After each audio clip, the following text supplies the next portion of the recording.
Hey,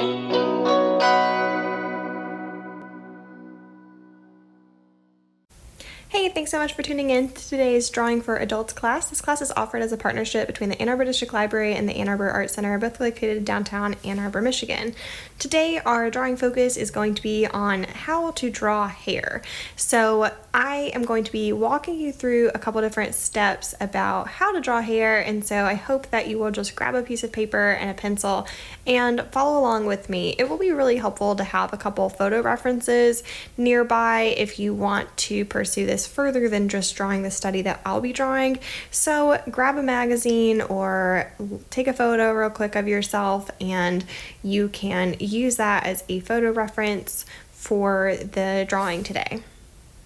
So what I'm going to do is I'm just going to grab this quick little photo reference of I just searched a little hairstyle kind of picture, and what you're going to see is I'm doing this digitally, so I'm able to really draw right on top of it. If you happen to have an old magazine or something that you can do this, it would honestly be super, super helpful. So what you can see that I'm doing is I'm drawing right on top of the hair, and I'm outlining each section.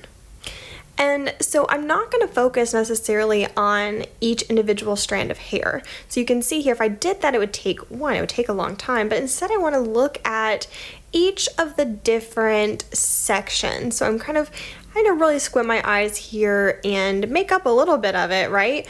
I can't necessarily break it up based on color. There are some darker parts and there are some lighter parts, but overall some of that can be kind of hard. So I'm looking at it, squinting my eyes a bit and saying, okay, here's a section here, here's a section here. So I'm looking for shapes, right? I'm not focusing on lines. The thing that people will often do when drawing hair is they focus too much on drawing each individual strand. They equate each strand of hair as a line and then continue to try to draw a bunch of lines to represent the hair. But instead we want to look at it in terms of shape. And this is obviously going for longer hair in this case, and also kind of wavy, but it doesn't really matter what kind of hair, whether it's short hair, long hair, the texture of the hair, you're still going to focus on the shapes.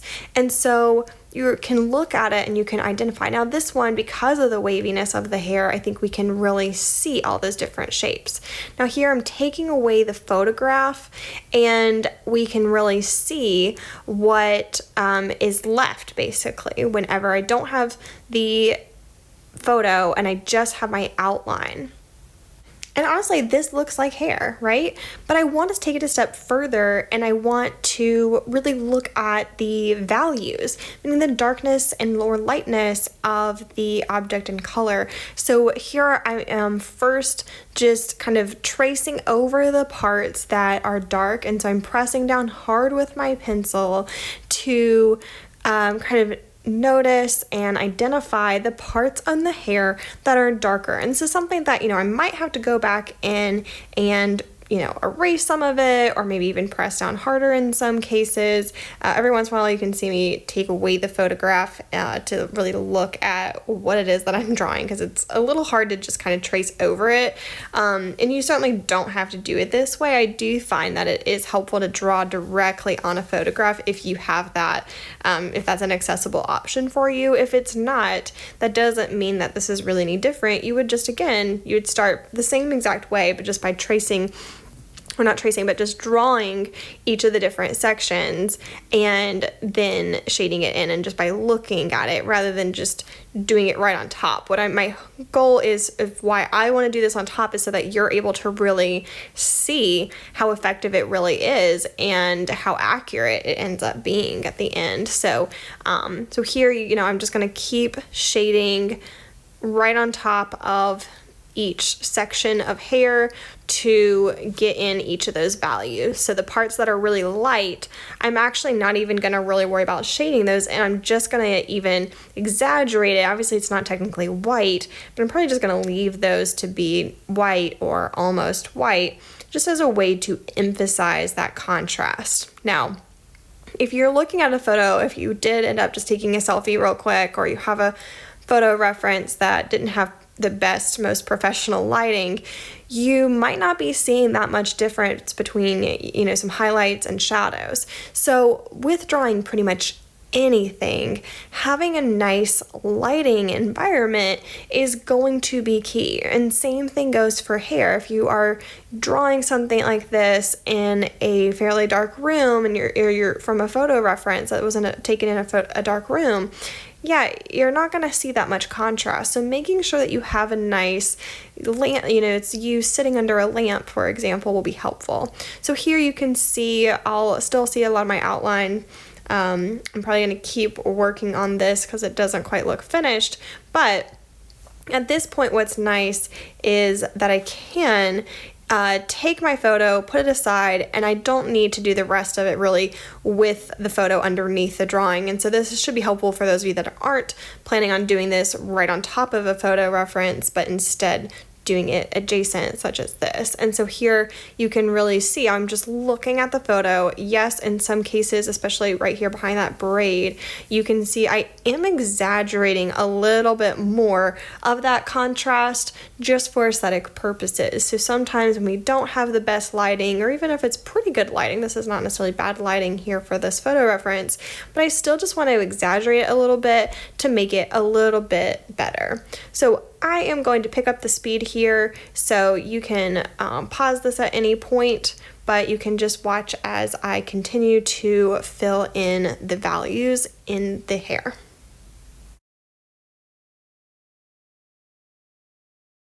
Now, one thing I do want to mention, it doesn't mean that you can't have any small little strands of hair. That can be a great thing to accent, especially once you've really done a lot of shading. Keep it really nice and light and wispy. I would try not to, you know, press down too hard. Think of it almost like a light little check mark, right? Your hair, you know, those little hairs, those little wispy strands, those are very thin. So we don't want to press down hard. We don't want to have a heavy hand as we draw those in. So, you know, here you can see some little lines, so practice those lighter wispy lines versus something like this where it's really, really bold and dark. So again, go for a little bit lighter, and that's something that you probably want to save really until the end. Here's just a couple here for your reference, but those are things that you would probably just want to finish off to add a couple more lines because it is hair and it's not a total sculpture. You really do want to make it look nice and textured, of course, but don't get too caught up in those little tiny strands of hair.